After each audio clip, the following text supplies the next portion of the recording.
ಆರಂಭ ಮಾಡಿಕೊಳ್ಳೋಣ. ನನ್ನ ಮನವೇ ಯೆಹೋವನನ್ನು ಕೊಂಡಾಡು, ನನ್ನ ಸರ್ವೇಂದ್ರಿಗಳೇ ಆತನ ಪವಿತ್ರ ನಾಮವನ್ನು ಕೀರ್ತಿಸಿರಿ. ನನ್ನ ಮನವೇ ಯೆಹೋವನನ್ನು ಕೊಂಡಾಡು, ಆತನ ಉಪಕಾರಗಳಲ್ಲಿ ಒಂದನ್ನು ಮರೆಯಬೇಡ. ನಮ್ಮ ಆರಂಭವು ತಂದೆ, ಮಗ, ಪರಿಶುದ್ಧಾತ್ಮನ ತ್ರಯೇಕ ದೇವರ ನಾಮದಲ್ಲಿ ಉಂಟಾಗಲಿ. ಆಮೇನ್. ಶ್ರಮೆ ಮರಣ ಪುನರುತ್ಥಾನದ 30ನೇ ದಿನದ ಸಾಯಂಕಾಲದ ಆರಾಧನೆಯನ್ನು ಪ್ರಾರಂಭಿಸುವ ಹಾಗೆ ಕರ್ತನನ್ನು ಕೊಂಡಾಡಲು, ಕರ್ತನನ್ನು ಸ್ತುತಿಸಲು ಸಂಗೀತಗಳಲ್ಲಿ 19ನೇ ಸಂಗೀತವನ್ನು ನಾವು ರಾಗ ಮಾಡೋಣ. ಸಂಗೀತ 19, ಅದರಲ್ಲಿ ಎಲ್ಲ ಚರಣಗಳನ್ನು ನಾವು ರಾಗ ಮಾಡೋಣ. ಯೇಸು ನಮ್ಮ ದೇವರು, ತಕ್ಕ ಸ್ತೋತ್ರ ಹಾಡಿರಿ ಎಂಬುದಾಗಿ.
ಪ್ರಾರ್ಥನೆ ಮಾಡೋಣ. ನಮ್ಮನ್ನ ಬಹಳವಾಗಿ ಪ್ರೀತಿ ಮಾಡಿದಂಥ ನನ್ನ ಪರಲೋಕದ ತಂದೆಯಾದ ದೇವರೇ, ನಿನ್ನ ನಾಮಕ್ಕೆ ಸ್ತೋತ್ರ ಉಂಟಾಗಲಿ ಸ್ವಾಮಿ. ಅಲ್ಪರು, ಅಯೋಗ್ಯರು, ಯಾವ ಗಣನೆಗೆ ಬಾರದ ನಮ್ಮನ್ನ ಪ್ರೀತಿಸಿ ಕರುಣಿಸಿ ತಂದೆಯಾದ ದೇವರೇ, ಈ ದಿನದ ಈ ಸಾಯಂಕಾಲದ ಆರಾಧನೆಗೆ ನಮ್ಮನ್ನ ಕರೆದಿ ಸ್ವಾಮಿ, ಅದಕ್ಕಾಗಿ ಸ್ತೋತ್ರ ಸ್ವಾಮಿ. ಬೆಳಗಿನಿಂದ ಸ್ವಾಮಿ ಸಾಯಂಕಾಲದವರೆಗೆ ನಮ್ಮೊಟ್ಟಿಗಿದ್ದು ನಮ್ಮ ಎಲ್ಲ ಕೆಲಸ ಕಾರ್ಯಗಳಲ್ಲಿ ನಿನ್ನ ಕೃಪೆಯನ್ನು ನೀಡಿ, ನಿನ್ನ ಪ್ರಸನ್ನತೆ ನೀಡಿ ಸ್ವಾಮಿ, ಸುರಕ್ಷಿತವಾಗಿ ನಮ್ಮ ಮನೆಗಳಿಗೆ ಬಂದು ನಿನ್ನ ಆಲಯಕ್ಕೆ ಸ್ವಾಮಿ ಬಂದಿರುವಾಗ ನಮ್ಮನ್ನು ಆಶೀರ್ವಾದ ಮಾಡು ಸ್ವಾಮಿ. ವಿಶೇಷವಾಗಿ ತಂದೆಯಾದ ದೇವರೇ, ಈ ನನ್ನ ಸಭೆಯನ್ನು ಆಶೀರ್ವಾದ ಮಾಡ್ರಿ ಸ್ವಾಮಿ. ಸಭೆಯಲ್ಲಿರುವಂಥ ಎಲ್ಲ ಕುಟುಂಬಗಳಿಗಾಗಿ ಸ್ತೋತ್ರ. ಕುಟುಂಬಗಳಿರುವಂಥ ಎಲ್ಲ ತಂದೆ ತಾಯಿಗಾಗಿ ಬೇಡಿಕೊಳ್ಳುತ್ತೇನೆ ಸ್ವಾಮಿ. ಮುದು ಮಕ್ಕಳಿಗಾಗಿ ಬೇಡುತ್ತೇನೆ ಸ್ವಾಮಿ. ತಂದೆಯಾದ ದೇವರೇ, ನಾವೆಲ್ಲ ತಂದೆ ತಾಯಿಗಳಿಗೆ ಒಳ್ಳೆಯ ಆರೋಗ್ಯ ಭಾಗ್ಯವನ್ನು ಕೊಡ್ರಿ. ಮಕ್ಕಳನ್ನು ಆಶೀರ್ವಾದ ಮಾಡ್ರಿ. ಮಕ್ಕಳಿಗೆ ಬೇಕಾದ ಬುದ್ಧಿ, ಜ್ಞಾನ, ವಿವೇಕ, ತಿಳುವಳಿಕೆಯನ್ನು ನೀಡ್ರಿ ಸ್ವಾಮಿ. ಪ್ರತಿಯೊಂದು ಕುಟುಂಬದಲ್ಲಿ ಶಾಂತಿ ಸಮಾಧಾನವನ್ನು ನೀವು ನೀಡ್ರಿ ಸ್ವಾಮಿ. ತಂದೆಯಾದ ದೇವರೇ, ಅದೇ ರೀತಿ ಸ್ವಾಮಿ ನಮ್ಮ ಸಭೆಯ ಸಭಾಪಾಲಕರಿಗಾಗಿ, ಸಭಾ ನಾಯಕರಿಗಾಗಿ ಬೇಡಿಕೊಳ್ತೇನೆ ಸ್ವಾಮಿ. ಅವ್ರಿಗೆ ಒಳ್ಳೆಯ ಆರೋಗ್ಯ ಭಾಗ್ಯವನ್ನು ಕೊಡ್ರಿ ಸ್ವಾಮಿ. ಅವ್ರು ಹೋಗುವಾಗಲೂ ಬರುವಾಗಲೂ ಎಲ್ಲ ಕೆಲಸ ಕಾರ್ಯಗಳಲ್ಲಿ ಸ್ವಾಮಿ ನೀವು ಅವ್ರನ್ನ ನಡೆಸಿರಿ ಸ್ವಾಮಿ. ಅವ್ರು ಹಾಕಿಕೊಂಡಂಥ ಎಲ್ಲ ಆಲೋಚನೆಗಳನ್ನು, ಯೋಜನೆಗಳನ್ನು ನೀವು ಬಲ್ಲಾತರಾಗಿದ್ದೀರಿ. ಅವೆಲ್ಲವುಗಳನ್ನು ಸಂಪೂರ್ಣವಾಗಿ ನೀವು ನಡೆಸಿಕೊಡ್ರಿ ಸ್ವಾಮಿ. ಅದೇ ರೀತಿ ಕುಟುಂಬದಲ್ಲಿ ಸ್ವಾಮಿ, ಎಲ್ಲ ನಮ್ಮ ಹಿರಿಯ ಕುಟುಂಬದಲ್ಲಿ ಸ್ವಾಮಿ ನೀವು ಮಕ್ಕಳನ್ನು ಆಶೀರ್ವಾದ ಮಾಡಿರಿ ಸ್ವಾಮಿ. ತಂದೆಯಾದ ದೇವರು ಅವರು ಮಾಡುತ್ತಿರುವಂಥ ಸೇವೆಯನ್ನು ಸ್ವಾಮಿ ಆಶೀರ್ವದಿಸಿರಿ ಸ್ವಾಮಿ. ತಂದೆಯಾದ ದೇವರೇ, ಮುಂಬರುವಂಥ ದಿನಗಳಲ್ಲಿ ಸ್ವಾಮಿ ಇನ್ನೂ ಹೆಚ್ಚೆಚ್ಚಾಗಿ ನಮ್ಮ ಸಭೆ ಸ್ವಾಮಿ ಎಲ್ಲ ಸಭೆಗಳಿಗಿಂತ ಸ್ವಾಮಿ ನಮ್ಮನ್ನು ಹೆಚ್ಚಿನ ರೀತಿಯಲ್ಲಿ ನೀವು ಆಶೀರ್ವಾದ ಮಾಡಿರಿ ಸ್ವಾಮಿ. ತಂದೆಯ ದೇವರೇ, ವಿಶೇಷವಾಗಿ ಸ್ವಾಮಿ PUC ಪರೀಕ್ಷೆಯನ್ನು ಬರೆಯುವಂಥ, SSLC ಪರೀಕ್ಷೆಯನ್ನು ಬರೆಯುವಂಥ ಎಲ್ಲ ವಿದ್ಯಾರ್ಥಿನಿಗಳಿಗಾಗಿ ಬೇಡಿಕೊಳ್ತೇನೆ ಸ್ವಾಮಿ. ಸ್ವಾಮಿ, ಅವ್ರಿಗೆ ಬೇಕಾದಂಥ ಇಡೀ ವರ್ಷ ಓದಿದಂಥ ಸ್ವಾಮಿ ಜ್ಞಾನವನ್ನು ಕೊಡ್ರಿ. ಮುಂಬರುವಂಥ ಪರೀಕ್ಷೆಗಳಲ್ಲಿ ಸ್ವಾಮಿ ಆರೋಗ್ಯ ಭಾಗ್ಯವನ್ನು ಕೊಡ್ರಿ, ಧೈರ್ಯವನ್ನು ಕೊಡ್ರಿ ಸ್ವಾಮಿ, ಜ್ಞಾನವನ್ನು ಕೊಡ್ರಿ. ತಂದೆಯಾದ ದೇವರೇ, ಅವರು ಯಾವ ವಿಷಯದಲ್ಲಿಯೂ ಸ್ವಾಮಿ ಅಂಜದೆ ಅಳುಕದೆ ಸ್ವಾಮಿ ಧೈರ್ಯದಿಂದ ಪರೀಕ್ಷೆಗಳನ್ನು ಬರೆಯೋ ಹಾಗೆ ಕೃಪೆ ಮಾಡ್ರಿ ಸ್ವಾಮಿ. ಅವ್ರು ಹೋಗುವಾಗಲೂ ಬರುವಾಗಲೂ ನೀವು ಅವರೊಟ್ಟಿಗಿದ್ದು ಅವ್ರು ನಡೆಸ್ರಿ ಸ್ವಾಮಿ. ವಿಶೇಷವಾಗಿ ಸ್ವಾಮಿ ಇಂದಿನ ಆರಾಧನೆಯಲ್ಲಿ ಸ್ವಾಮಿ ನಿನ್ನ ವಾಕ್ಯ ಸಂದೇಶವನ್ನು ಕೊಡುವಂಥ ನಿನ್ನ ದಾಸಿಯನ್ನು ಆಶೀರ್ವಾದ ಮಾಡ್ರಿ ಸ್ವಾಮಿ. ಅವ್ರು ಕೊಡುವಂಥ ವಾಕ್ಯಗಳು ಸ್ವಾಮಿ ಪ್ರಜ್ವಲಿಸುವಂತೆ ಕೃಪೆ ಮಾಡ್ರಿ ಸ್ವಾಮಿ. ನಾವು ಅದನ್ನು ಅರಿತುಕೊಂಡು ತಿಳಿದುಕೊಂಡು ಮುಂಬರುವ ದಿನಗಳಲ್ಲಿ ಸ್ವಾಮಿ ಅದರಂತೆ ನಡೆಯುವಂತೆ ಕೃಪೆ ಮಾಡ್ರಿ. ತಂದೆಯಾದ ಈ ಆರಾಧನೆಯ ಆರಂಭವೂ ಮಧ್ಯವೂ ನೀನಾಗಿದ್ದುಕೊಂಡು ನಮ್ಮನ್ನು ನಡೆಸಬೇಕೆಂದು ಯೇಸು ಕ್ರಿಸ್ತನ ನಾಮದಲ್ಲಿ ಬೇಡಿ ಹೊಂದಿದ್ದೇನೆ ನನ್ನ ತಂದೆಯೇ, ಆಮೇನ್ ಆಮೇನ್. ಆರಾಧನೆಯನ್ನು ಮುಂದುವರಿಸುವಂತೆ ಸಂಕೀರ್ತನೆಗಳಲ್ಲಿ 28ನೇ ಸಂಗೀತವನ್ನು ಹಾಡಿಕೊಳ್ಳೋಣ. ಸಂಗೀತ ಕ್ಷಮಿಸ್ರಿ, ಸಂಕೀರ್ತನೆ 28, ಅದರಲ್ಲಿ 1ನೇ ಚರಣ 2ನೇ ಚರಣ ರಾಗ ಮಾಡೋಣ. ತದನಂತರ ವೇದ ಪಾರಾಯಣ ಪಾಠಕ್ಕಾಗಿ ಕಾಯೋಣ. ತುಂಗಪರ ಮೇಷನಿಗೆ ಎಂಬುದಾಗಿ.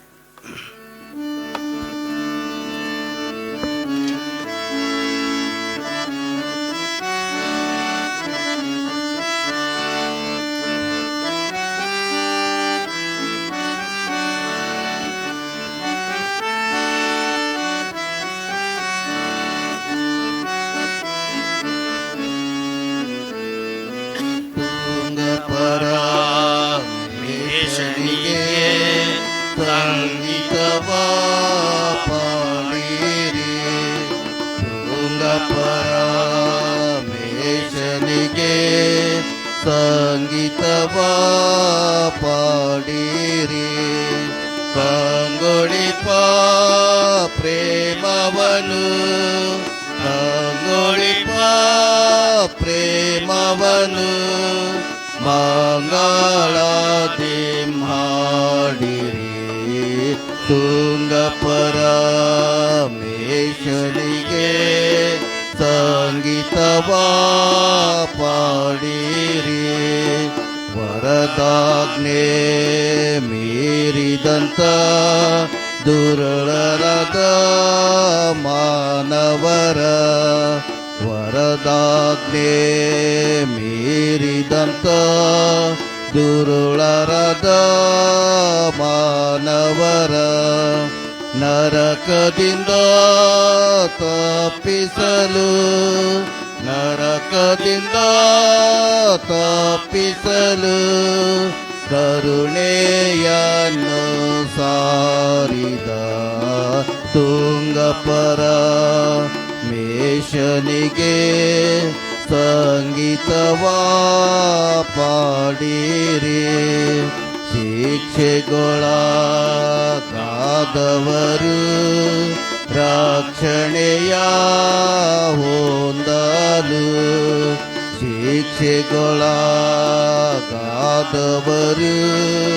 ರಕ್ಷಣೆಯ ಹೊಂದಲು, ರಕ್ಷಣೆಯ ಕರ್ತನ, ರಕ್ಷಣೆಯ ಕರ್ತನ ಪ್ರತ್ಯಕ್ಷವಾಗಿ ತೋರಿದ ತುಂಗಪರ ಮೇಷನಿಗೆ ಸಂಗೀತವಾ ಪಾಡಿರಿ. ಯೇಸುಕ್ರಿಸ್ತನ ಶ್ರಮೆ ಮರಣ ಪುನರುತ್ಥಾನ ಧ್ಯಾನಗಳ 30ನೇ ದಿನಕ್ಕೆ ನೇಮಕವಾದ ವೇದ ಪಾರಾಯಣ ಪಾಠದ ಭಾಗವು ಹಳೆ ಒಡಂಬಡಿಕೆಯಲ್ಲಿ ಆದಿಕಾಂಡ 11ನೇ ಅಧ್ಯಾಯ 1ರಿಂದ 9ರವರೆಗೆ. ಹಳೆ ಒಡಂಬಡಿಕೆಯಲ್ಲಿ ಆದಿಕಾಂಡ ಅಧ್ಯಾಯ 11 ವಚನಗಳು 1ರಿಂದ 9ರವರೆಗೆ. ಭಾಷಾಭೇದ ಉಂಟಾದದ್ದು. ಲೋಕದವರೆಲ್ಲರಿಗೂ ಒಂದೇ ಭಾಷೆ ಇತ್ತು, ಭಾಷಾಭೇದವೇನೂ ಇರಲಿಲ್ಲ. ಅವರು ಪೂರ್ವ ದಿಕ್ಕಿಗೆ ಮುಂದೆ ಮುಂದೆ ಪ್ರಯಾಣ ಮಾಡುತ್ತಿರುವಾಗ ಶಿನಾರ್ ದೇಶದಲ್ಲಿ ಬಯಲು ಸೀಮೆ ಸಿಕ್ಕಲು ಅಲ್ಲೇ ವಾಸ ಮಾಡಿಕೊಂಡು ತಮ್ಮೊಳಗೆ, ಬನ್ನಿ ಒಳ್ಳೊಳ್ಳೆ ಸುಟ್ಟ ಇಟ್ಟಿಗೆಗಳನ್ನು ಮಾಡೋಣ, ಒಂದು ಪಟ್ಟಣವನ್ನು, ಆಕಾಶವನ್ನು ಮುಟ್ಟುವ ಗೋಪುರವನ್ನು ಕಟ್ಟಿ ದೊಡ್ಡ ಹೆಸರನ್ನು ಪಡೆಯೋಣ. ಹೀಗೆ ಮಾಡಿದರೆ ಭೂಮಿಯ ಮೇಲೆಲ್ಲ ಚದುರುವುದಕ್ಕೆ ಆಸ್ಪದವಾಗುವುದಿಲ್ಲ ಅಂದುಕೊಂಡರು. ಕಟ್ಟುವಾಗ ಕಲ್ಲಿಗೆ ಬದಲಾಗಿ ಇಟ್ಟಿಗೆಯನ್ನು, ಸುಣ್ಣಕ್ಕೆ ಬದಲಾಗಿ ಕಲ್ಲರಗನ್ನು ಉಪಯೋಗಿಸಿದರು. ನರಪುತ್ರರು ಕಟ್ಟುತ್ತಿದ್ದ ಆ ಪಟ್ಟಣವನ್ನು, ಗೋಪುರವನ್ನು ನೋಡುವುದಕ್ಕೆ ಯೆಹೋವನು ಇಳಿದು ಬಂದನು. ನೋಡಿದ ಮೇಲೆ ಆತನು, ಇವರು ಒಂದೇ ಜನಾಂಗ, ಇವರೆಲ್ಲರಿಗೂ ಒಂದೇ ಭಾಷೆ. ಪ್ರಾರಂಭದಲ್ಲೇ ಎಷ್ಟು ದೊಡ್ಡ ಕೆಲಸ ಮಾಡುವವರಾಗಿರಲು ಮುಂದೆ ಏನು ಆಲೋಚಿಸಿದರೂ ಇವರಿಗೆ ಅಸಾಧ್ಯವಲ್ಲ. ನಾವು ಇಳಿದು ಇವರಲ್ಲಿ ಒಬ್ಬರ ಮಾತು ಒಬ್ಬರಿಗೆ ತಿಳಿಯದಂತೆ ಇವರ ಭಾಷೆಯನ್ನು ತಾರುಮಾರು ಮಾಡೋಣ ಬನ್ನಿ ಅಂದನು. ಹಾಗೆಯೇ ಮಾಡಿ ಯೆಹೋವನು ಅವರನ್ನು ಅಲ್ಲಿಂದ ಭೂಲೋಕದಲ್ಲೆಲ್ಲ ಚದರಿಸಿದನು. ಅವರು ಆ ಪಟ್ಟಣ ಕಟ್ಟುವುದನ್ನು ನಿಲ್ಲಿಸಿಬಿಟ್ಟರು. ಸಮಸ್ತ ಲೋಕದ ಭಾಷೆಯನ್ನು ಯೆಹೋವನು ಅಲ್ಲಿ ತಾರುಮಾರು ಮಾಡಿ ಅವರನ್ನು ಅಲ್ಲಿಂದ ಭೂಲೋಕದಲ್ಲೆಲ್ಲ ಚದರಿಸಿದ್ದರಿಂದ ಆ ಪಟ್ಟಣಕ್ಕೆ ಬಾಬೆಲ್ ಎಂದು ಹೆಸರಾಯಿತು ಎಂಬುದೇ.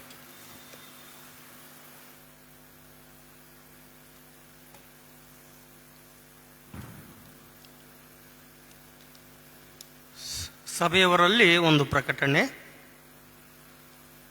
ಇಂದು ನಮಗೆ ಸಂದೇಶವನ್ನು ಕೊಡಲಿಕ್ಕೆ ಬಂದಿರುವಂಥ ಶ್ರೀಮತಿ ಮಹಿಮಾ ಹಳ್ಳಿ ಸಭಾಪಾಲಕರನ್ನು, ಸಭಾಪಾಲಕರು, ಸಭಾಪಾಲನಾ ಸಮಿತಿಯವರು ಹಾಗೂ ಸಭೆಯವರಾದ ನಿಮ್ಮೆಲ್ಲರ ಪರವಾಗಿ ಹೃತ್ಪೂರ್ವಕ ವಂದನೆಗಳನ್ನು ಸಲ್ಲಿಸುವನಾಗಿದ್ದೇನೆ.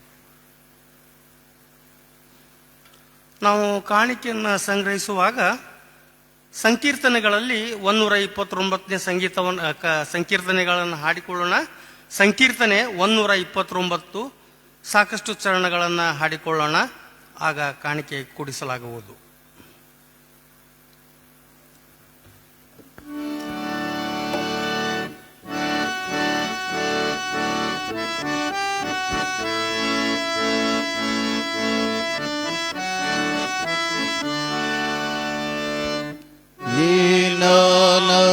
ನಂಬಿದ್ದೇನೆ ಸ್ವಾಮಿ, ಇನ್ನೊಂದಾಸರೆ ಇಲ್ಲ ದರೆಯು.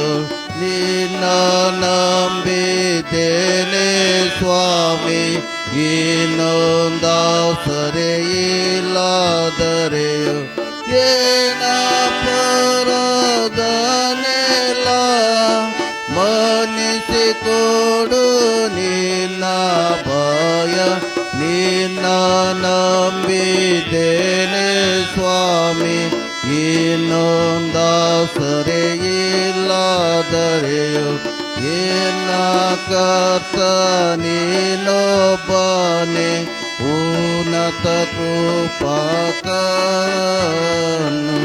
ನಿನ್ನ ಕರ್ತ ನೀನೊಬ್ಬನೇ ಉನ್ನತ ಕೃಪಾಕರನು.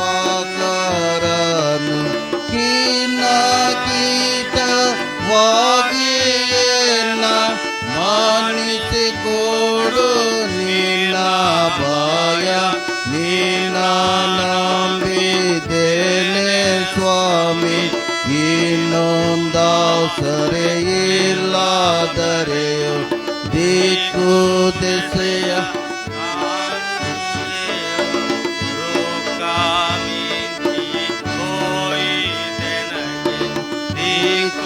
ದಿಸೆಯ ಕಾಣಿನೆಯೋ ದುಃಖ ಮಿಂಚಿ ಹೋಯಿತೆನಗೆ. ಧಿಕ್ಕರಿಸದೆ ನೋಡಿ ಪಕ್ಕದೆ ಕೊಡು ನಿನ್ನ ಭಯ. ನಿನ್ನ ನಂಬಿದ್ದೇನೆ ಸ್ವಾಮಿ, ಇನ್ನೊಂದಾಸರೆ ಇಲ್ಲದರೆಯೋ. ಲೋಕದಲ್ಲಿ ಯಾರ ನಂಬಿ ಶೋಕವನ್ನು ಹರಿಪಾರಿಲ್ಲ. ಲೋಕದಲ್ಲಿ ಯಾರ ನಂಬಿ ಶೋಕವನ್ನು ಹರಿಪಾರಿಲ್ಲ. ಸಾಕು ಬೇಸರವಾಯಿತಯ ನೀ ಕರುಣಿಸಿಕೊಡು ನೀವ. ನಿನ್ನ ನಂಬಿದ್ದೇನೆ ಸ್ವಾಮಿ, ಇನ್ನೊಂದಾಸರೆ ಇಲ್ಲದರೆಯೋ.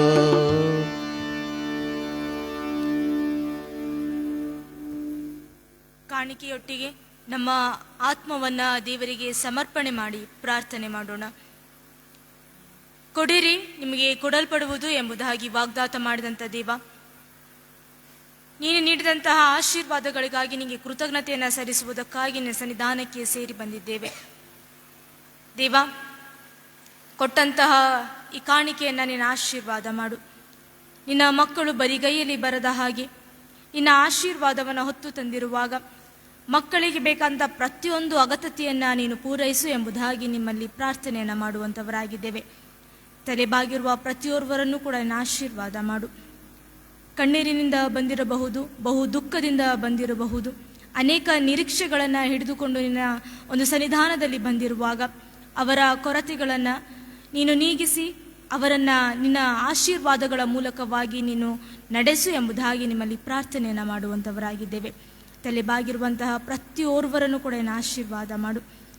ದೇವ, ನಿನ್ನ ಸನ್ನಿಧಾನದಲ್ಲಿ ನಿನ್ನ ಮಕ್ಕಳಿಗೆ ಎಂದಿಗೂ ಕೂಡ ಕೊರತೆ ಆಗುವುದಿಲ್ಲ ಎಂಬುದಾಗಿ ನಿನ್ನ ಸತ್ಯವೇದ ತಿಳಿಸುವ ಹಾಗೆ ನಮಗೆ ಯಾವ ಕೊರತೆಗಳು ನಮ್ಮ ಜೀವಿತದಲ್ಲಿ ಬರದ ಹಾಗೆ ನಮ್ಮನ್ನು ನಡೆಸು ಎಂಬುದಾಗಿ ನಿಮ್ಮಲ್ಲಿ ಕೇಳಿಕೊಳ್ಳುವಂಥವರಾಗಿದ್ದೇವೆ.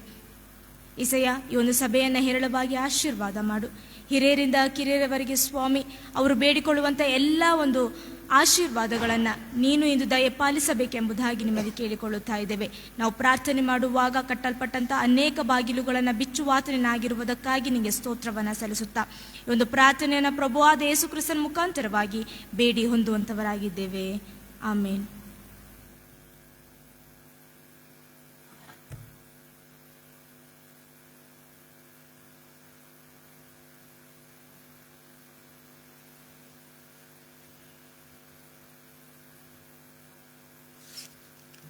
ಜೀವವುಳ್ಳ ವಾಕ್ಯ ಸಂದೇಶವನ್ನು ಕೇಳುವ ಪೂರ್ವದಲ್ಲಿ ಸಂಗೀತಗಳಲ್ಲಿ 166ನೇ ಸಂಗೀತವನ್ನು ನಾವು ರಾಗ ಮಾಡೋಣ. 166ನೇ ಸಂಗೀತದ ಮೊದಲನೇ ಚರಣ ಮತ್ತು 3ನೇ ಚರಣವನ್ನು ನಾವು ರಾಗ ಮಾಡೋಣ.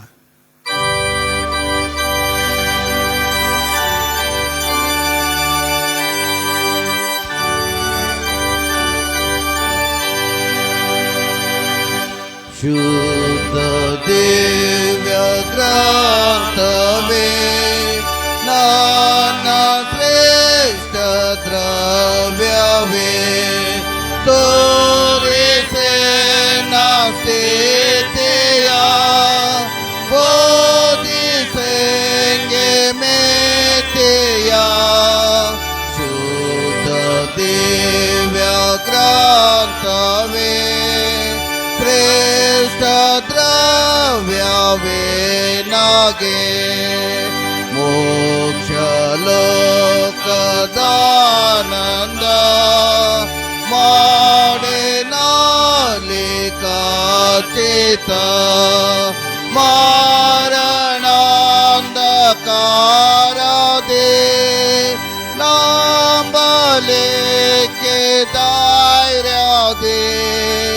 ಶುದ್ಧ ದಿವ್ಯ ಗ್ರಂಥವೇ ನೀನೆ ಬೋಧಿಸೆ ನಾಗೆ. ಪ್ರಾರ್ಥನೆ ಮಾಡೋಣ. ಪ್ರೀತಿಗೆ ಅರಸನು, ಪ್ರೀತಿಗೆ ಮೂಲನು, ಪ್ರೀತಿಯನ್ನ ಮಾರ್ಗದರ್ಶನವಾಗಿ ಅನುಗ್ರಹ ಮಾಡಿಕೊಟ್ಟು ಪ್ರೀತಿಯಿಂದಲೇ ನಮ್ಮನ್ನ ಎದೆಗಪ್ಪಿಕೊಂಡಂತಹ ತಂದೆ ನಿನ್ನ ನಾಮಕ್ಕೆ ಎಂದು ನಾವು ಸ್ತೋತ್ರವನ್ನು ಸಲ್ಲಿಸುವಂಥವರಾಗಿದ್ದೇವೆ. ದೇವ, ನಿನ್ನ ಒಂದು ವಾಕ್ಯದ ಧ್ಯಾನಗಳಿಗೆ ನಾವು ಬರುತ್ತಾ ಇರುವಾಗ ನಮ್ಮ ಮನಸ್ಸುಗಳನ್ನು ತೆರೆಯ ಮಾಡು. ನಮ್ಮ ಹೃದಯಗಳಲ್ಲಿ ನಿನ್ನ ವಾಕ್ಯವೆಂಬುವಂತಹ ಹಲಗೆಯನ್ನು ಹಿಡಿದುಕೊಂಡು ಈ ಲೋಕದ ಯಾತ್ರೆಯಲ್ಲಿ ನಾವು ಹೊರಟು ಹೋಗಿ ಅನೇಕ ಸಾಕ್ಷಿಯ ಮಕ್ಕಳಾಗಿ ನಿಲ್ಲಿಕ್ಕಾಗುವ ಹಾಗೆ ನಮ್ಮನ್ನು ಮಾರ್ಪಡಿಸು ಎಂಬುದಾಗಿ ನಿಮ್ಮಲ್ಲಿ ಕೇಳಿಕೊಳ್ಳುತ್ತಾ ಇದ್ದೇವೆ. ದೇವಾ, ಈ ವಾಕ್ಯವೆಂಬುವಂತಹ ಬೀಜ ನಮ್ಮ ಜೀವಿತದಲ್ಲಿ ಅನೇಕ ಕಾರ್ಯಗಳ ಮೂಲಕವಾಗಿ ಸಫಲತೆಯ ಮೂಲಕವಾಗಿ ಹೊರ ಹೊಮ್ಮಲಿಕ್ಕಾಗುವ ಹಾಗೆ ನೀವು ಕೃಪೆ ಮಾಡಿಕೊಡಬೇಕೆಂಬುದಾಗಿ ಪ್ರಭುವಾದ ಯೇಸು ಕ್ರಿಸ್ತನ ಮುಖಾಂತರವಾಗಿ ಬೇಡಿ ಹೊಂದುವಂಥವರಾಗಿದ್ದೇವೆ. ಆಮೇನ್.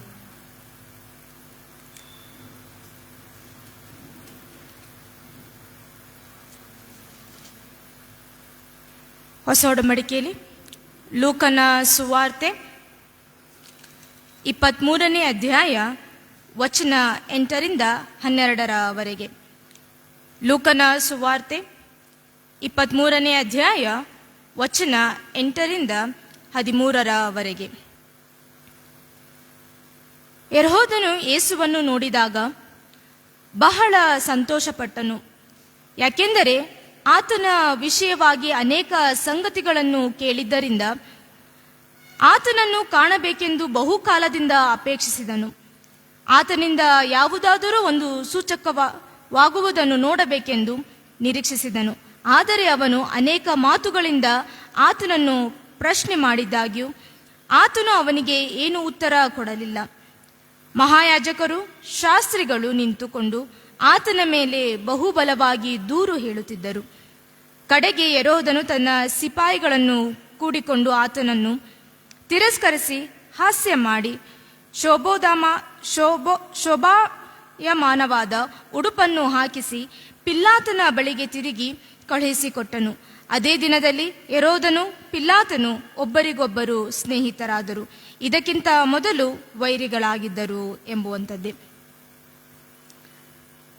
ಈ ದಿನಕ್ಕೆ ದೇವರ ವಾಕ್ಯವನ್ನ ನಾವು ನೋಡುವಾಗ ಕ್ರೂಜಿತನನ್ನ ತಿರಸ್ಕರಿಸಿದವರು ಹೆರೋದ ಎಂಬುದಾಗಿ, ಕ್ರೂಜಿತನನ್ನು ತಿರಸ್ಕರಿಸಿದವರು ಹೆರೋದ ಎಂಬುದಾಗಿ.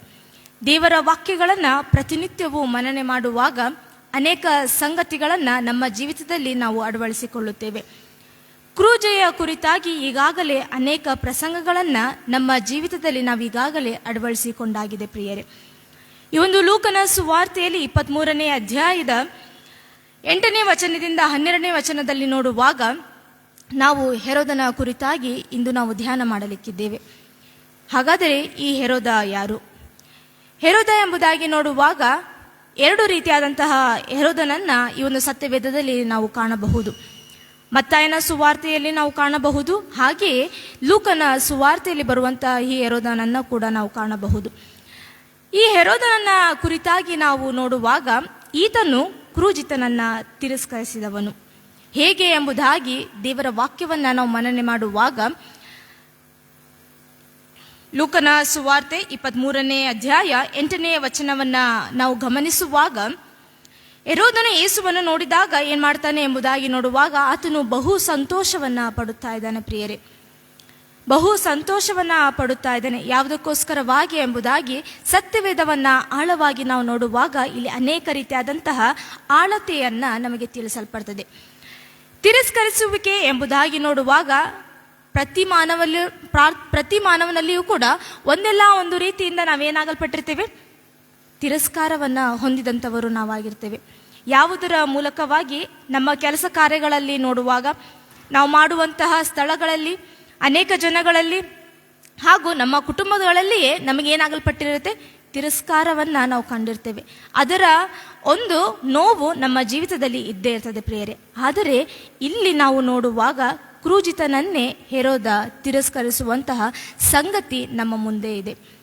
ಯಾವ ರೀತಿಯಾದಂತಹ ಒಂದು ಚಿತ್ರಣವನ್ನ ನಾವು ಗಮನಿಸುವಾಗ ಅನೇಕ ರೀತಿಯಾಗಿ ಈತನು ಪ್ರಶ್ನೆಯನ್ನ ಯೇಸುವಿಗೆ ಕೇಳಲು ತೊಡಗಿಸಿಕೊಳ್ಳುವಾಗ ಅನೇಕ ರೀತಿಯಾದಂತಹ ಸಂಗತಿಗಳು ಈತನಿಗೆ ಕೇಳುವಾಗ ಯೇಸು ಒಂದು ಮಾತಾದರೂ ಏನು ಮಾಡುವುದಿಲ್ಲ, ಅಲ್ಲಿ ಮಾತನ್ನ ಆಡುವುದಿಲ್ಲ ಪ್ರಿಯರೇ.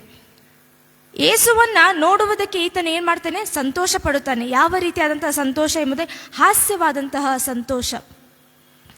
ಈತನು ಮಾಡುವಂತಹ ಒಂದು ಕಾರ್ಯವನ್ನ ಇಲ್ಲಿ ನಾವು ಗಮನಿಸುವುದಾದರೆ ಯೇಸುವಿನ ಅದ್ಭುತ ಕಾರ್ಯಗಳನ್ನ, ಸೂಚಕ ಕಾರ್ಯಗಳನ್ನ ಈಗಾಗಲೇ ಈತನು ತಿಳಿದವನಾಗಿದ್ದನು.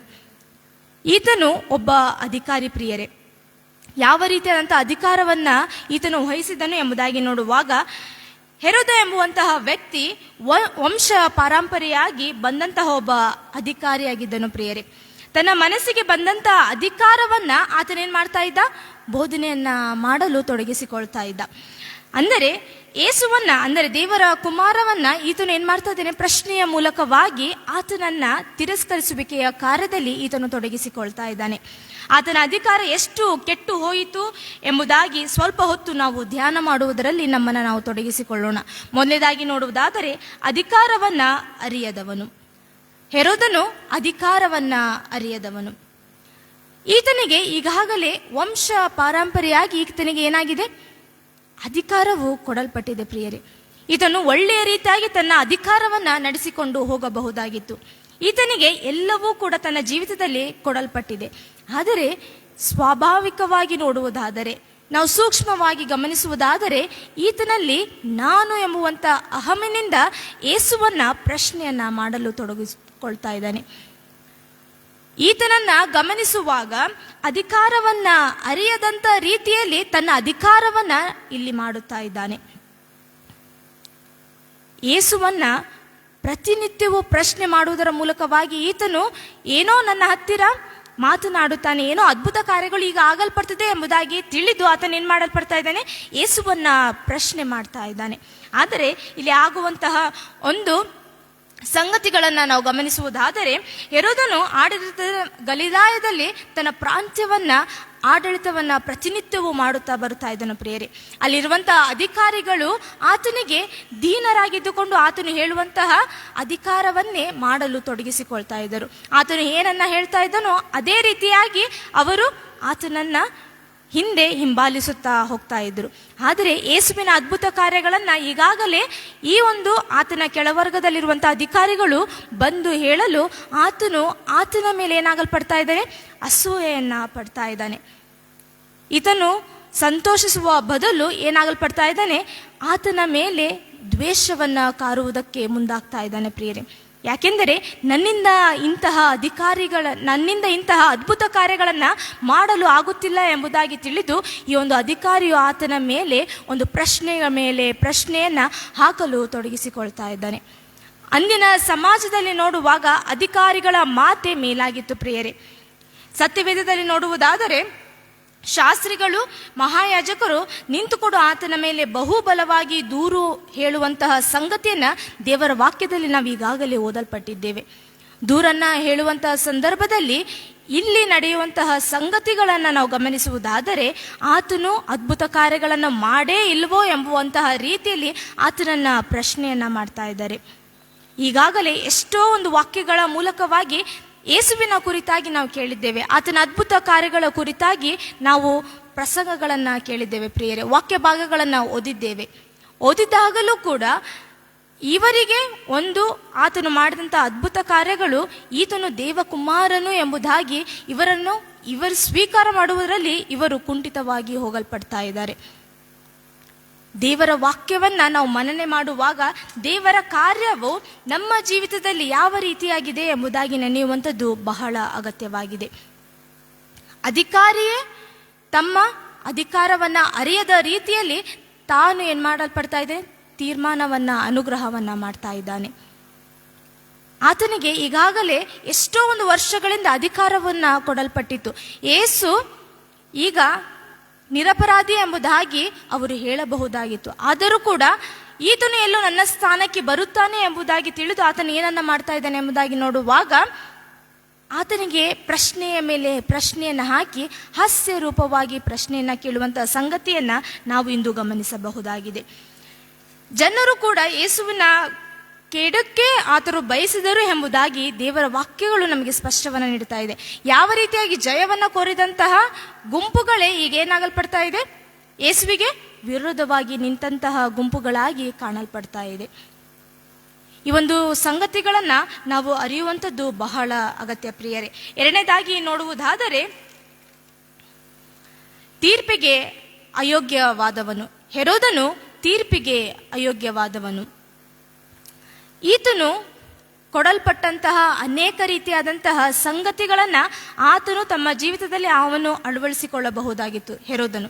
ಆದರೆ ಈತನು ಏನ್ ಮಾಡಲ್ಪಡ್ತಾ ಇದ್ದಾನೆ, ಯೇಸುವನ್ನ ಹಾಸ್ಯ ರೂಪವಾಗಿ ಈತನು ಏನ್ ಮಾಡಲ್ಪಡ್ತಾ ಇದ್ದಾನೆ, ಆತನಿಗೆ ಪ್ರಶ್ನೆಯನ್ನ ಕೇಳುವುದರ ಮೂಲಕವಾಗಿ ಇಲ್ಲಿ ಕಾಣಿಸಲ್ಪಡ್ತಾ ಇದೆ ಪ್ರಿಯರೇ. ಪ್ರಶ್ನೆಗಳು ಈಗಾಗಲೇ ಆತನಿಗೆ ಉತ್ತರವು ಸಿಕ್ಕಾಗಿದೆ. ಆದರೂ ಕೂಡ ಈತನಿಂದ ಈ ಒಂದು ಕ್ಷಣದಲ್ಲಿ ಯಾವುದೋ ಒಂದು ಅದ್ಭುತ ಕಾರ್ಯಗಳು ಈತನನ್ನ ಮಾಡಬಹುದೇನೋ ಎಂಬುದಂತಹ ಹಂಬಲವನ್ನ ಹಿಡಿದುಕೊಂಡು ಈತನ ಏನ್ ಮಾಡಲ್ಪಡ್ತಾ ಇದ್ದಾನೆ, ಪ್ರಶ್ನೆಯನ್ನ ಹಾಕಲ್ಪಡ್ತಾ ಇದ್ದಾನೆ. 9ನೇ ವಚನವನ್ನ ನೋಡುವುದಾದರೆ, ಆದರೆ ಅವನು ಅನೇಕ ಮಾತುಗಳಿಂದ ಆತನನ್ನು ಪ್ರಶ್ನೆ ಮಾಡಿದ್ದಾಗೂ ಆತನು ಅವನಿಗೆ ಏನೂ ಉತ್ತರ ಕೊಡಲಿಲ್ಲ ಎಂಬುದಾಗಿ. ಏನ್ ಮಾಡಿಲ್ಲ ಪ್ರಿಯರೇ, ಆತನು ಏನೂ ಉತ್ತರವನ್ನ ನೀಡಲಿಲ್ಲ.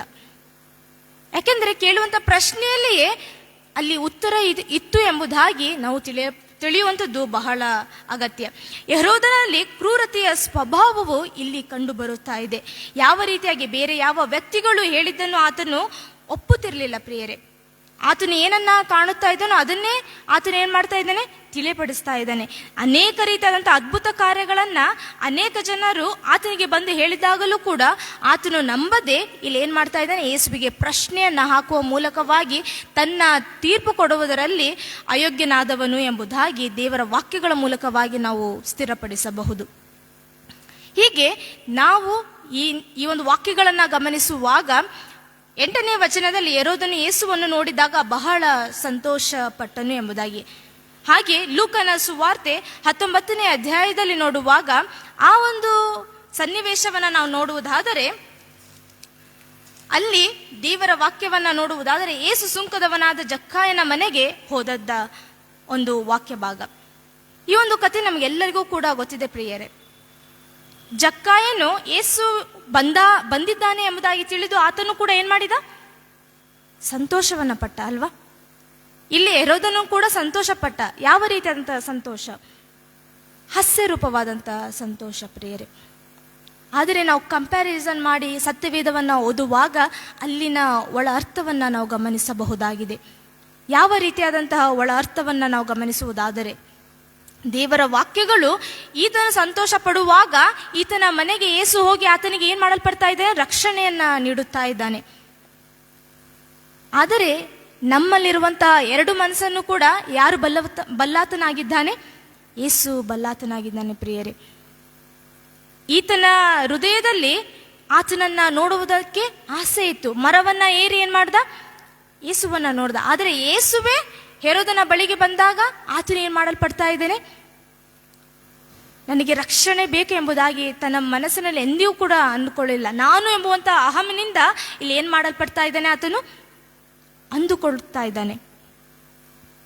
ಯೇಸುವನ್ನ ಇಲ್ಲಿ ಏನ್ ಮಾಡಲ್ಪಡ್ತಾ ಇದ್ದಾರೆ, ಪ್ರಶ್ನೆ ಹಾಕುವ ಮೂಲಕವಾಗಿ ಆತನನ್ನ ಮುಂದೂಡುತ್ತಾ ಇದ್ದಾನೆ ಪ್ರಿಯರೇ. ಆದರೆ ಜಕ್ಕಾಯನು ಆತನ ಬಳಿಯೂ ಕೂಡ ಎಲ್ಲವೂ ಇತ್ತು. ಆದರೂ ಕೂಡ ಏನ್ ಮಾಡ್ದ, ಯೇಸುವನ್ನ ನೋಡುವಂತಹ ಹಂಬಲ, ಆತನಿಂದ ನನಗೆ ಏನೋ ಒಂದು ಕಾರ್ಯಗಳು ಆಗುತ್ತೆ ಎಂಬುವಂತಹ ಹಂಬಲ ಆತನಲ್ಲಿತ್ತು ಪ್ರಿಯರೇ. ಈತನಲ್ಲಿಯೂ ಕೂಡ ಸಂತೋಷವಿತ್ತು. ಆದರೆ ರಕ್ಷಣೆ ಹೊಂದಬೇಕೆಂಬುವಂತಹ ಸಂತೋಷ ಹೆರೋದನಲ್ಲಿ ಇರಲಿಲ್ಲ. ಆತನ ಅಧಿಕಾರಿಯಾಗಿದ್ದರೂ ಕೂಡ ತೀರ್ಪು ಕೊಡುವುದರಲ್ಲಿ ಅನೇಕ ರೀತಿಯಾಗಿ ಸೋಲನ್ನ ಒಪ್ಪುವಂತಹ ಸಂಗತಿಯನ್ನ ನಾವು ಕಾಣಬಹುದಾಗಿದೆ. ಆದರೆ ಜಕ್ಕಾಯನಿಗೆ ಸಿಕ್ಕಂತಹ ರಕ್ಷಣೆ ಆ ಒಂದು ದಿನಮಾನಗಳಲ್ಲಿ ಬಹಳ ಅಮೂಲ್ಯವಾದದ್ದು ಪ್ರಿಯರೇ. ಲೂಕನ ಸುವಾರ್ತೆ 19ನೇ ಅಧ್ಯಾಯದಲ್ಲಿ ಅನೇಕ ರೀತಿಯಾದಂತಹ ಒಂದು ಸಂಗತಿಗಳನ್ನ ಒಳಪಟ್ಟು ಅನೇಕ ರೀತಿಯಾಗಿ 9ನೇ ವಚನವನ್ನ ನೋಡುವಾಗ, ಈ ಹೊತ್ತು ಈ ಮನೆಗೆ ರಕ್ಷಣೆ ಆಯಿತು, ಇವನು ಸಹ ಅಬ್ರಾಹಮನ ವಂಶಿಕನಲ್ಲವೇ, ಮನುಷ್ಯ ಕುಮಾರನು ಕೆಟ್ಟು ಹೋಗಿರುವುದನ್ನು ಹುಡುಕಿ ರಕ್ಷಿಸುವುದಕ್ಕೆ ಬಂದನು ಎಂಬುದಾಗಿ ದೇವರ ವಾಕ್ಯಗಳು ನಮಗೆ ತಿಳಿಸಲ್ಪಡ್ತಾ ಇದೆ. ಮನುಷ್ಯ ಕುಮಾರನು ಕೆಟ್ಟು ಹೋಗಿರುವುದನ್ನ ನೋಡಿ ಏನ್ ಮಾಡಲ್ಪಡ್ತಾ ಇದೆ ಅಲ್ವಾ. ಹಾಗಾದರೆ ಈ ಒಂದು ವಾಕ್ಯಗಳನ್ನ ಹಿಂದಿನ ಭಾಗದಲ್ಲಿ ನೋಡುವಾಗ ಅದ್ಭುತ ಕಾರ್ಯಗಳು ಈಗಾಗಲೇ ಲೂಕನ ಸುವಾರ್ತೆ 1ನೇ ಅಧ್ಯಾಯದಿಂದ ನಾವು ನೋಡುವಾಗ ಈಗಾಗಲೇ ಯೇಸು ಅನೇಕ ಅದ್ಭುತ ಕಾರ್ಯಗಳನ್ನ ಮಾಡಿದಾಗ ಅನೇಕ ಜನರು ಆತನನ್ನ ಗುಂಪು ಗುಂಪಾಗಿ ಆತನನ್ನ ಹಿಂಬಾಲಿಸಿಕೊಂಡು ಹೋಗಿದ್ದಾರೆ. ಅಂತಹ ಸಂದರ್ಭದಲ್ಲಿ ಈತನ ಎಲ್ಲ ವಿಚಾರಗಳನ್ನ ಕೇಳಿದಾಗಿಯೂ ಕೂಡ ಯೇಸುವನ್ನ ಇಲ್ಲಿ ಏನ್ ಮಾಡ್ತಾ ಇದ್ದಾನೆ ಎಂಬುದಾಗಿ ನೋಡುವಾಗ ಹಾಸ್ಯ ರೂಪದಲ್ಲಿ ಪ್ರಶ್ನೆಯನ್ನ ಮಾಡುವುದಕ್ಕಾಗಿ ತನ್ನನ್ನ ತಾನು ತೊಡಗಿಸಿಕೊಳ್ತಾ ಇದ್ದಾನೆ ಪ್ರಿಯರೇ.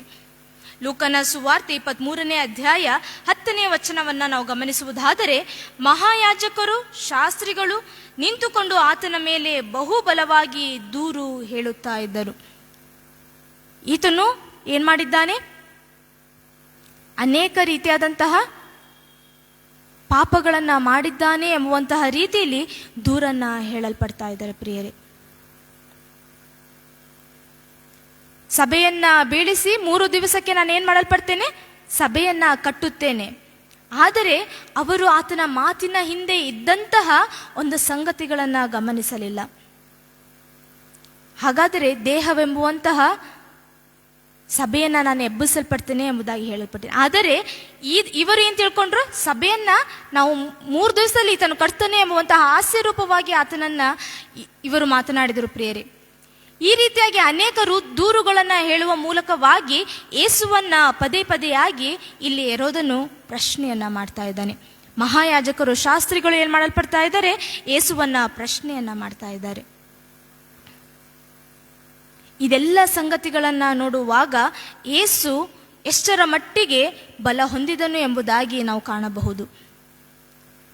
ಯೇಸು ಅನೇಕ ರೀತಿಯಾಗಿ ಅವರು ಕೇಳುವಂತಹ ಪ್ರಶ್ನೆಗಳಿಗೆ ಮೌನವೇ ಆತನ ಒಂದು ಉತ್ತರವಾಗಿದ್ದರೆ, ಆತನ ಒಂದು ಅಲ್ಲಿರುವಂತಹ ಸಂಗತಿಗಳನ್ನು ನಾವು ಗಮನಿಸುವುದಾದರೆ ಆತನು ಯಾವ ರೀತಿಯಾಗಿ ಮೌನವಾಗಿದ್ದನು ಎಂಬುದಾಗಿ ಹೇಳುವಾಗ ಅವರು ಹೇಳುವಂತಹ ಸಂಗತಿಗಳೆಲ್ಲ ನಿಜ ಎಂಬುದಾಗಿ ಯೇಸುಗೂ ಕೂಡ ಗೊತ್ತಿತ್ತು. ಆದರೂ ಕೂಡ ಇವರು ನನ್ನ ಮೇಲೆ ದೂರು ಹೇಳುತ್ತಿದ್ದಾರೆ ಎಂಬುದಾಗಿ ತಿಳಿದರೂ ಕೂಡ ಒಂದು ಕೂಡ ಮಾತನ್ನ ಆಡದೆ ಯೇಸು ಇಲ್ಲಿ ಏನ್ ಮಾಡ್ತಾ ಇದ್ದಾನೆ, ಮೌನವನ್ನ ಮುಂದುವರಿಸ್ತಾ ಇದ್ದಾನೆ ಪ್ರಿಯರೇ.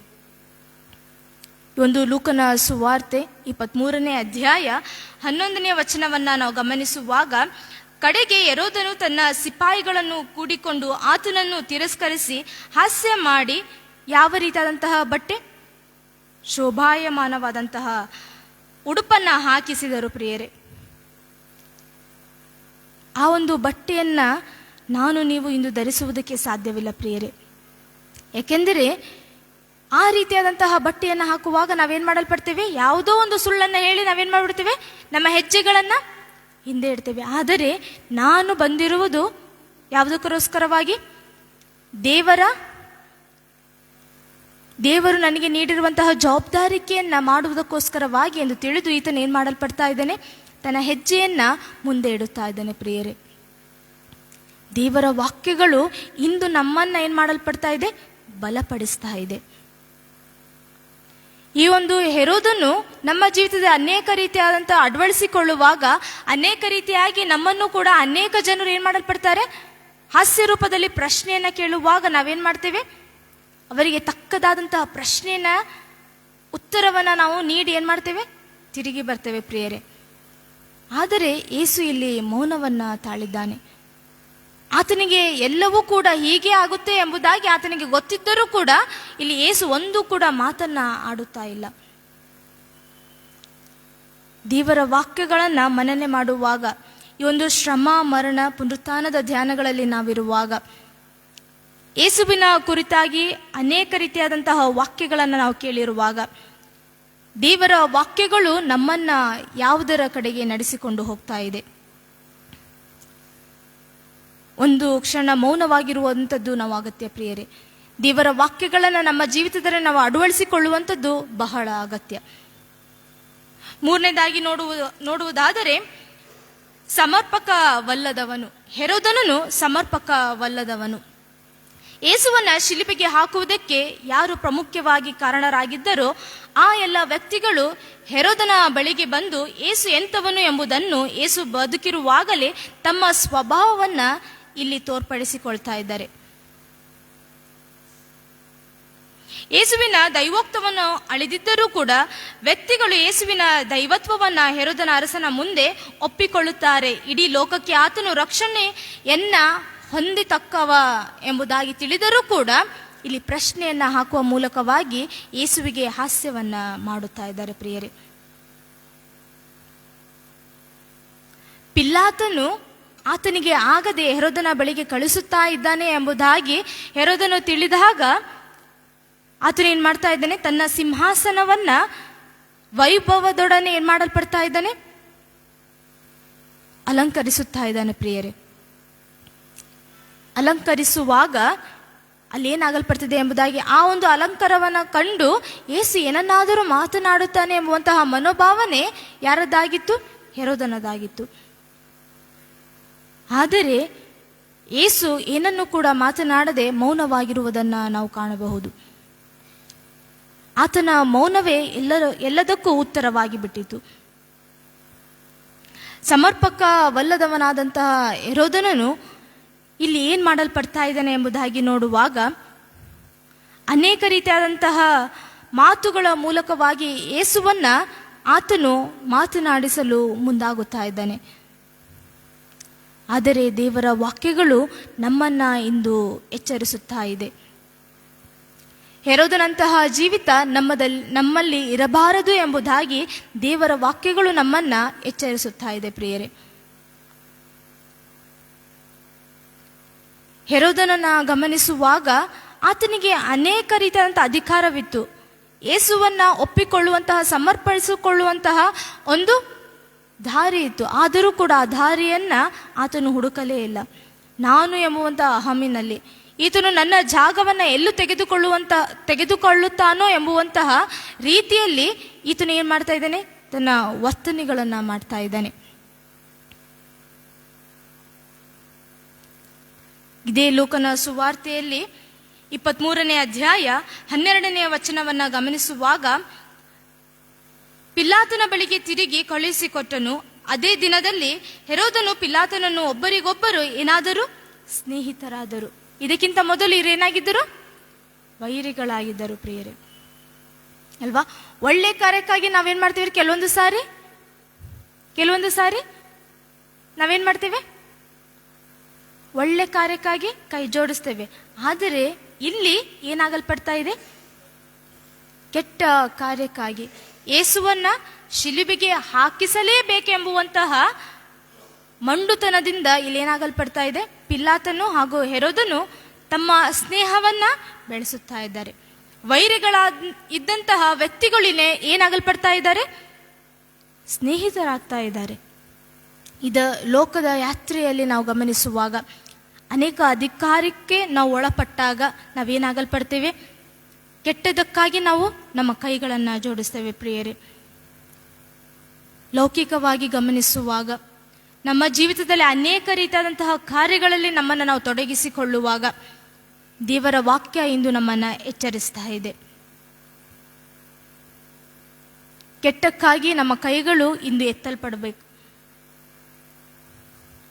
ಯಾಕೆ ಎಂಬುದಾಗಿ ನೋಡುವ, ನಮ್ಮ ಕೈಗಳು ಇಂದು ಯಾವುದಕ್ಕೋಸ್ಕರವಾಗಿ ಎತ್ತಲ್ಪಡಬೇಕಾಗಿದೆ? ಯಾವುದಕ್ಕೋಸ್ಕರವಾಗಿ? ಒಳ್ಳೆಯದಕ್ಕಾಗಿ. ಈ ಲೋಕದ ಯಾತ್ರೆಯಲ್ಲಿ ನೋಡುವಾಗ, ಅನೇಕ ಒಂದು ಮಾಧ್ಯಮಗಳಲ್ಲಿ ನಾವು ನೋಡುವಾಗ ಅನೇಕ ರೀತಿಯಾದಂತಹ ಕೆಟ್ಟ ಕಾರ್ಯಗಳೇ ತೊಡಗಿಸಿಕೊಳ್ತಾ ಇದ್ದಾರೆ. ಆದರೆ ದೇವರ ವಾಕ್ಯಗಳು ಹತ್ತಿರವಾಗಿದೆ. ಎರಡನೇ ಬರೋಣ ಹತ್ತಿರವಾಗಿದೆ ಪ್ರಿಯರೇ. ಈ ಸಂಗತಿಗಳೆಲ್ಲವನ್ನ ನಾವು ಗಮನಿಸುವಾಗ ಹೆರೋದನಲ್ಲಿದ್ದಂತಹ ಮನಸ್ಸು ಏನಾಗಬೇಕಾಗಿದೆ? ಇಂದು ನಮ್ಮಲ್ಲಿ ಇರಬಾರ್ದು ಪ್ರಿಯರೇ. ಜಕ್ಕಾಯನಲ್ಲಿದ್ದಂತಹ ಮನಸ್ಸು, ಪರಿವರ್ತನೆಯ ಮನಸ್ಸು ಇಂದು ನಮ್ಮದಾಗಬೇಕಾಗಿದೆ. ಈ ಒಂದು ಶ್ರಮ, ಮರಣ, ಪುನರುತ್ಥಾನದ ಧ್ಯಾನಗಳಲ್ಲಿ ಈಗಾಗಲೇ 1 ತಿಂಗಳು ಸಂದು ಹೋಗಿದೆ ಪ್ರಿಯರೇ, ಕಳೆದು ಹೋಗಿದೆ. ನಾವು ಎಷ್ಟೋ ಕಾರ್ಯಗಳನ್ನು ನಮ್ಮ ಬೆನ್ನ ಹಿಂದೆ ಹಾಕಿಕೊಂಡು ಈ ಲೋಕದ ಯಾತ್ರೆಯಲ್ಲಿ ನಾವು ಓಡುತ್ತಾ ಇದ್ದೇವೆ. ಕೆಟ್ಟದಕ್ಕೆ ಕೈಯನ್ನು ಜೋಡಿಸಿದ ಹಾಗೆ ಒಳ್ಳೆಯದಕ್ಕೆ ನಾವೇನು ಮಾಡಬೇಕಾಗಿದೆ? ಎಂದು ನಮ್ಮ ಕೈಗಳನ್ನು ಜೋಡಿಸಬೇಕಾಗಿದೆ. ಆಗ ಸ್ನೇಹಿತರು ಕೂಡ ಏನಾಗಲ್ಪಡ್ತಾರೆ? ವೈರಿಗಳಾಗಲ್ಪಡ್ತಾರೆ. ಒಳ್ಳೆಯದಕ್ಕೆ ನಾವು ಕೈ ಜೋಡಿಸುವಾಗ ಏನಾಗಲ್ಪಡ್ತಿದೆ? ಸ್ನೇಹಿತರು ಕೂಡ ವೈರಿಗಳಾಗಿ ಮಾರ್ಪಡುತ್ತಾರೆ. ಆದರೆ ಕ್ರಿಸ್ತನು ಮಾಡಿದಂತಹ ಕಾರ್ಯವನ್ನು ಗಮನಿಸುವಾಗ ಆತನು ನಮ್ಮ ಪಾಪ ಶಾಪಗಳಿಗೋಸ್ಕರವಾಗಿ ಶಿಲುಬೆಯ ಮರಣವನ್ನು ಹೊತ್ತುಕೊಳ್ಳುವುದಕ್ಕಾಗಿ ಮುಂದಾದನು. ಆದರೆ ನಮ್ಮ ಪಾಪಗಳನ್ನು ನಾವು ಹೊರುವುದಕ್ಕೋಸ್ಕರವಾಗಿ ಶಿಲುಬೆಯ ಕರೆ ನಮಗೆ ನೀಡುತ್ತಾ ಇರುವಾಗ ನಮ್ಮ ಶಿಲುಬೆಯನ್ನು ನಾವು ಹೊರುವುದಕ್ಕಾಗಿ ನಾವೇನು ಮಾಡಬೇಕಾಗಿದೆ? ಇಂದು ಪ್ರಯಾಸಗಳನ್ನು ಪಡಬೇಕಾಗಿದೆ. ಶಿಲುಬೆಯ ಗೂಢಾರ್ಥಗಳನ್ನು ನಾವು ಅರ್ಥೈಸಬೇಕಾಗಿದೆ. ಅದರ ನಿಜಾಂಶವನ್ನು ನಮ್ಮ ಜೀವಿತದಲ್ಲಿ ನಾವು ಅರಿತುಕೊಂಡು ನಮ್ಮ ಹೆಜ್ಜೆಗಳನ್ನು ಮುಂದೆ ಇಡಬೇಕಾಗಿದೆ. ಅದಕ್ಕಾಗಿ ನಮಗೆ ಕರೆಯನ್ನು ನೀಡುತ್ತಾ ಇರುವಾಗ ನಾವು ದೇವರ ವಾಕ್ಯಗಳನ್ನು ದಿನನಿತ್ಯವೂ ಮನನೆ ಮಾಡಿಕೊಂಡು ನಮ್ಮನ್ನು ನಾವು ಪರೀಕ್ಷಿಸಿಕೊಳ್ಳುವುದಕ್ಕೋಸ್ಕರವಾಗಿ ಈ ಒಂದು ವಾಕ್ಯಗಳು ನಮಗೆ ಕರೆಯನ್ನು ನೀಡ್ತಾ ಇದೆ. ದೇವರು ನಮ್ಮನ್ನು ಅದ್ಭುತವಾಗಿ ಏನು ಮಾಡಲ್ಪಟ್ಟಿದ್ದಾನೆ? ರೂಪಿಸಿದ್ದಾನೆ ಪ್ರಿಯರೇ. ಇಂದಿನ ದಿನಮಾನಗಳಲ್ಲಿ ನಾವೇನು ಮಾಡಲ್ಪಡ್ತಾ ಇದ್ದೇವೆ? ಅದನ್ನು ನಾವು ನಾಶನದ ಮಾರ್ಗದಲ್ಲಿ ನಾವು ಹೋಗುತ್ತಾ ಇದ್ದೇವೆ. ನಮ್ಮ ಕಾಲು ಕಲ್ಲಿಗೆ ತಗಲದಂತೆ ದೇವರು ನಮ್ಮನ್ನು ಕಾಯುವಾಗ ನಾವೇನು ಮಾಡ್ತಾ ಇದ್ದೇವೆ? ಬಂಡೆಗೆ ಹೋಗಿ ನಮ್ಮ ತಲೆಗಳನ್ನು ಜಜ್ಜಿಕೊಳ್ತಾ ಇದ್ದೇವೆ. ಇದು ತಪ್ಪು ಎಂಬುದಾಗಿ ತಿಳಿದಾಗಲೂ ಕೂಡ ನಾವೇನು ಮಾಡಲ್ಪಡ್ತಾ ಇದ್ದೇವೆ? ನಮ್ಮಲ್ಲಿ ನಾವು ಪರೀಕ್ಷಿಸಿಕೊಳ್ಳುವಂತಹ ಮನೋಭಾವನೆಗಳು ಇಲ್ಲ. ಆತನ ಮುಂದೆ ನಮ್ಮ ಪಾಪಗಳನ್ನು ಒಪ್ಪಿಕೊಳ್ಳುವಂತಹ ಕಾರ್ಯಗಳು ನಮ್ಮಲ್ಲಿಲ್ಲ. ದೇವರ ವಾಕ್ಯಗಳು ಒಂದು ರೀತಿಯಾಗಿ ನಮ್ಮನ್ನು ಬಲಪಡಿಸುತ್ತಾ ಇದೆ. ಕ್ರೂಜಿತನನ್ನೇ ತಿರಸ್ಕರಿಸಿದಂತಹ ಹೆರೋದನನ್ನ ನಾವು ಗಮನಿಸುವಾಗ ಈತನಲ್ಲಿದ್ದಂತಹ ನಾನು ಎಂಬುವಂತಹ ಅಹಮನ್ನ ಏನ್ ಮಾಡಬೇಕಾಗಿದೆ? ಇಂದು ನಮ್ಮಲ್ಲಿರುವಂಥ ನಾನು ಎಂಬುವಂಥ ಅಹಮನ್ನ ತೆಗೆಯಬೇಕಾಗಿದೆ. ಜಕ್ಕಾಯನಲ್ಲಿದ್ದಂತಹ ಒಂದು ಮನಸ್ಸನ್ನ ನಾವು ಅಳವಡಿಸಿಕೊಳ್ಬೇಕಾಗಿದೆ. ಆತನ ಬಳಿ ಎಲ್ಲವೂ ಇದ್ದರೂ ಕೂಡ ಆತನು ಯೇಸುವನ್ನ ನೋಡುವುದಕ್ಕೆ ಏನ್ ಮಾಡಿದ? ಪ್ರಯಾಸವನ್ನ ಪಟ್ಟ. ಆತನಲ್ಲಿದ್ದಂಥ ಎಲ್ಲವನ್ನ ಏನ್ ಮಾಡ್ದ? ಇತರರಿಗೆ ಕೊಟ್ಟನು. ಪ್ರಿಯರೇ, 2ರಷ್ಟು ಏನ್ ಮಾಡ್ದ? ತೆಗೆದುಕೊಂಡದ್ದನ್ನ 2ರಷ್ಟು ಕೊಟ್ಟು ಪಶ್ಚಾತ್ತಾಪವನ್ನ ಪಟ್ಟ. ಆ ಒಂದು ಪಶ್ಚಾತ್ತಾಪನೆಯನ್ನ ಯೇಸು ಇಂದು ನಮ್ಮಿಂದ ಬಯಸುವವನಾಗಿದ್ದಾನೆ. ಹೆರೋದನನ್ನ ನಾವು ಹಿಡಿದುಕೊಳ್ಳದ ಹಾಗೆ ಜಕ್ಕಾಯನೆಂಬುವಂತಹ ಆ ಕಥೆಯನ್ನು ನಮ್ಮ ಜೀವಿತದಲ್ಲಿ ನಾವು ಅಳವಡಿಸಿಕೊಂಡವರಾಗಿ, ನಮ್ಮ ಮೇಲೆ ಬಿದ್ದಂತಹ ನೊಗವನ್ನು ನಾವು ಹೊತ್ತುಕೊಂಡವರಾಗಿ, ಈ ಲೋಕದ ಯಾತ್ರೆಯಲ್ಲಿ ಅನೇಕ ಪ್ರಯಾಸವನ್ನು ಪಡುವಾಗ ದೇವರನ್ನ ಹಿಡಿದುಕೊಂಡವರಾಗಿ ನಾವು ನಮ್ಮ ಓಟಗಳನ್ನು ಓಡಬೇಕಾಗಿದೆ. ನಮಗೆ ಬರುವಂಥ ಕಷ್ಟಗಳನ್ನ ಯೇಸು ಕ್ರಿಸ್ತನನ್ನ ಹಿಡಿದುಕೊಂಡವರಾಗಿ ನಾವೇನ್ ಮಾಡಬೇಕಾಗಿದೆ? ಇಂದು ಈ ಲೋಕದ ಯಾತ್ರೆಯಲ್ಲಿ ನಾವು ಓಟಗಳನ್ನು ಓಡಬೇಕಾಗಿದೆ. ನಾವು ಅನೇಕ ರೀತಿಯಾದಂತಹ ಪ್ರಯಾಸವನ್ನ ಈಗ ಲೌಕಿಕವಾಗಿ ಪಡುತ್ತಾ ಇರಬಹುದು, ಆದರೆ ದೇವರ ವಾಕ್ಯಗಳನ್ನು ಗಮನಿಸುವುದಾಗ ಆತ್ಮಿಕವಾಗಿ ನಾವಿಂದು ಏನ್ ಮಾಡ್ತಾ ಇದ್ದೇವೆ? ಕುಂದಿ ಹೋಗಲ್ಪಡ್ತಾ ಇದ್ದೇವೆ, ಬಿದ್ದು ಹೋಗಲ್ಪಡ್ತಾ ಇದ್ದೇವೆ, ಎಡವಲ್ಪಡ್ತಾ ಇದ್ದೇವೆ. ಆದರೆ ದೇವರ ವಾಕ್ಯಗಳು ನಮ್ಮನ್ನ ಇಂದು ಎಚ್ಚರಿಸುತ್ತಾ ಇದೆ. ಆತನ 2ನೇ ಬರೋಣ ಬಹಳ ರೀತಿಯಾಗಿ ಏನಾಗಿದೆ? ಹತ್ತಿರವಾಗಿದೆ. ಅದಕ್ಕಾಗಿ ನಮ್ಮ ಮನಸ್ಸುಗಳನ್ನು ನಾವೇನ್ ಮಾಡಬೇಕಾಗಿದೆ? ಎಂದು ಸಿದ್ಧಪಡಿಸಿಕೊಳ್ಬೇಕಾಗಿದೆ. ದೇವರ ವಾಕ್ಯಗಳನ್ನ ಬೆಳಗಿನ ಜಾವದಲ್ಲಿಯೂ ಕೂಡ ಕೇಳ್ತೇವೆ, ಸಂಜೆಯ ಹೊತ್ತಿನಲ್ಲಿಯೂ ಕೂಡ ನಾವೇನ್ ಮಾಡ್ತೇವೆ? ಕೇಳ್ತೇವೆ. ನಮ್ಮಲ್ಲಿ ಕೆಲಸ ಮಾಡಿ ದಣಿದಿದ್ದರೂ ಕೂಡ ನಾವೇನ್ ಮಾಡ್ತೇವೆ? ದೇವರ ವಾಕ್ಯಗಳನ್ನ ಕೇಳುವುದಕ್ಕೆ ಮುಂದಾಗ್ತೇವೆ. ಪ್ರಿಯರೇ, ಅದನ್ನ ಅಳವಡಿಸಿಕೊಳ್ಳು ಹೋಗುವುದರಲ್ಲಿ ನಾವೇನಾಗಲ್ಪಡ್ತಾ ಇದ್ದೇವೆ? ಎಂದು ವಿಫಲತೆಯನ್ನ ಕಾಣಲ್ಪಡ್ತಾ ಇದ್ದೇವೆ. ದೇವರ ವಾಕ್ಯಗಳನ್ನು ಹಿಡಿದುಕೊಂಡು ಹೋಗೋಣ ಪ್ರಿಯರೇ. ಹೆರೋದನ ಇದ್ದಂತಹ ಮನಸ್ಸನ್ನು ತೆಗೆದು ಜಕ್ಕಾಯನಲ್ಲಿದ್ದಂತಹ ಮನಸ್ಸನ್ನು ನಾವು ಹುಟ್ಟಿಸಿಕೊಂಡು ನಮ್ಮ ಮನಸ್ಸುಗಳನ್ನು ದೇವರಿಗೋಸ್ಕರವಾಗಿ ಯೇಸು ಕ್ರಿಸ್ತನು ನಮಗೆ ನೀಡಿದಂತಹ ಅನೇಕ ರೀತಿಯ ಸಂಗತಿಗಳನ್ನು ನಮ್ಮ ಜೀವಿತದಲ್ಲಿ ನಾವು ಹೊತ್ತುಕೊಂಡವರಾಗಿ ನಾವು ಮುಂದೆ ಸಾಗೋಣ. ದೇವರು ಈ ವಾಕ್ಯಗಳನ್ನು ಆಶೀರ್ವಾದ ಮಾಡಿ. ಪ್ರಾರ್ಥನೆ ಮಾಡೋಣ. ಪರಿಶುದ್ಧನು, ಮಹೋನ್ನತನು, ದೂತಗಳ ಒಡೆಯನಾದಂಥ ದೇವ, ನಿನ್ನ ನಾಮಕ್ಕೆ ಎಂದು ನಾವು ಸ್ತೋತ್ರವನ್ನು ಸಲ್ಲಿಸುವಂಥವರಾಗಿದ್ದೇವೆ. ದೇವ, ಈ ಒಂದು ಕ್ಷಣಗಳಲ್ಲಿರುವಂಥ ನಾವು ಹೆರೋದನಲ್ಲಿದ್ದಂತಹ ನಾನು ಎಂಬುವಂಥ ಅಹಮನ್ನು ತೆಗೆದುಹಾಕಿ, ಸ್ವಾಮಿ ನಿನ್ನ ವಾಕ್ಯಗಳನ್ನು ಮನನೆ ಮಾಡಿದಂತೆ ಜಕ್ಕಾಯನಲ್ಲಿದ್ದಂತಹ ಮನಸ್ಸನ್ನು ನಮ್ಮಲ್ಲಿ ಹುಟ್ಟಿಸು ಎಂಬುದಾಗಿ ನಿಮ್ಮಲ್ಲಿ ಪ್ರಾರ್ಥನೆಯನ್ನು ಮಾಡುವಂಥವರಾಗಿದ್ದೇವೆ. ಅನೇಕ ಜನರು ನಿನ್ನ ವಾಕ್ಯವೆಂಬುವಂಥದ್ದನ್ನು ಕೇಳಿ ಅವರ ಜೀವಿತದಲ್ಲಿ ಅಳವಡಿಸಿಕೊಂಡವರಾಗಿ ಈ ಲೋಕದ ಯಾತ್ರೆಯಲ್ಲಿ ಸ್ವಾಮಿ ನಿನ್ನನ್ನು ಹಿಡಿದುಕೊಂಡು ನಾವು ಓಟವನ್ನು ಮಾಡಲಿಕ್ಕೆ ಹೋಗುವ ಹಾಗೆ ನಮ್ಮನ್ನು ಮಾರ್ಪಡಿಸು ಎಂಬುದಾಗಿ ಪ್ರಭುವಾದ ಯೇಸು ಕ್ರಿಸ್ತನ ಮುಖಾಂತರವಾಗಿ ಬೇಡಿ ಹೊಂದುವಂಥವರಾಗಿದ್ದೇವೆ. ಆಮೇನ್.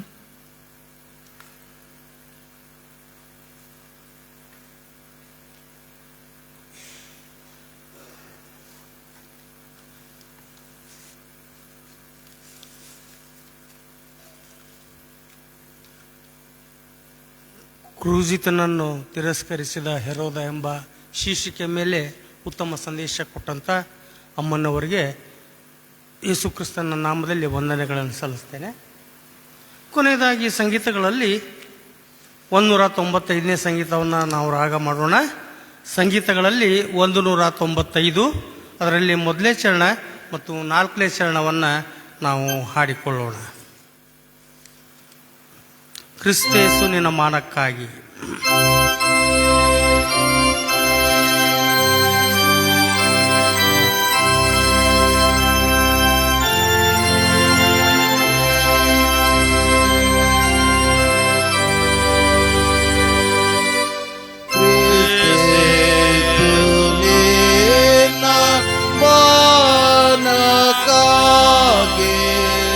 ನಾನೊಂದು ಪಾತ್ರೆ ಆಗಲಿ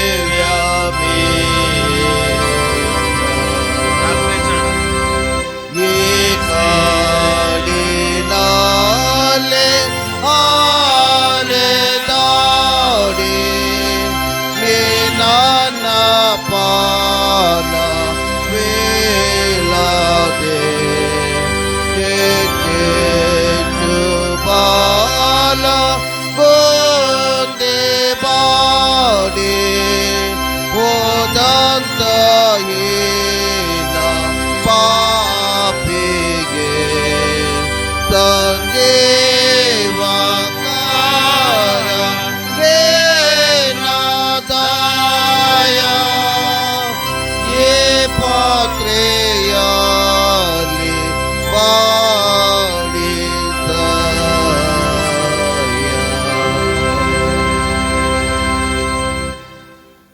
ಕರ್ತನು ಕಲಿಸಿಕೊಟ್ಟ ಪ್ರಾರ್ಥನೆಯನ್ನ ಒಮ್ಮನಿಸಿಂದ ಆರಿಕೆ ಮಾಡೋಣ. ತದನಂತರ ಅಮ್ಮನವರು ಅಂತ್ಯ ಆಶೀರ್ವಾದ ಕೊಡಬೇಕಾಗಿ ಕೇಳಿಕೊಳ್ತೇನೆ.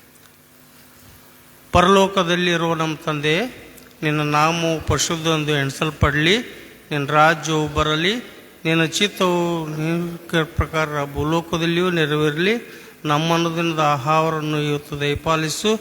ನಮಗೆ ತಪ್ಪು ಮಾಡಿದರೂ ನಾವು ಕ್ಷಮಿಸುವಂತೆ ನಮ್ಮ ತಪ್ಪುಗಳನ್ನು ಕ್ಷಮಿಸು. ನಮ್ಮನ್ನು ಶೋಧನೆಗೆ ಸೇರಿಸದೆ ಕೇಳಿನಿಂದ ತಪ್ಪಿಸು. ಯಾಕಂದರೆ ರಾಜ್ಯವು ಬಲವು ಮಹಿಮೆಯು ಸದಾಕಾಲವೇ ನಿನ್ನುವೆ ಸ್ವಾಮಿ. ಆಮೇನ್. ನಂಬಿಕೆಯಿಂದ ದೇವರ ಆಶೀರ್ವಾದವನ್ನು ಹೊಂದಿಕೊಳ್ಳೋಣ. ನಮ್ಮ ಕರ್ತನಾದ ಯೇಸು ಕ್ರಿಸ್ತನ ಕೃಪೆಯು, ದೇವರ ಪ್ರೀತಿಯು, ಪರಿಶುದ್ಧಾತ್ಮನ ಅನುನತೆ ಐಕ್ಯತೆಯು ಮಾಡಿದಂತಹ ಪ್ರಾರ್ಥನೆಯೊಟ್ಟಿಗೂ ನಿನ್ನ ವಾಕ್ಯಗಳೊಟ್ಟಿಗೂ ಇಂದಿಗೂ ಎಂದೆಂದಿಗೂ ನೆಲೆಯಾಗಿರಲಿ. ಆಮೇನ್.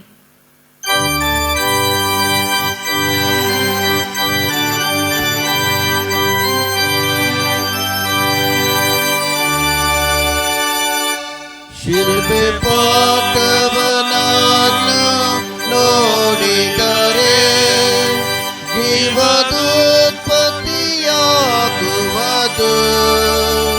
ಓ ಪಾಪಾತ್ಮರೇ ನೋಡಿರೆ ಮಗಲೇ ತಾಪತಾಳಿದ ಕ್ರಿಸ್ತನನ್ನು ನೋಡಿರಿ.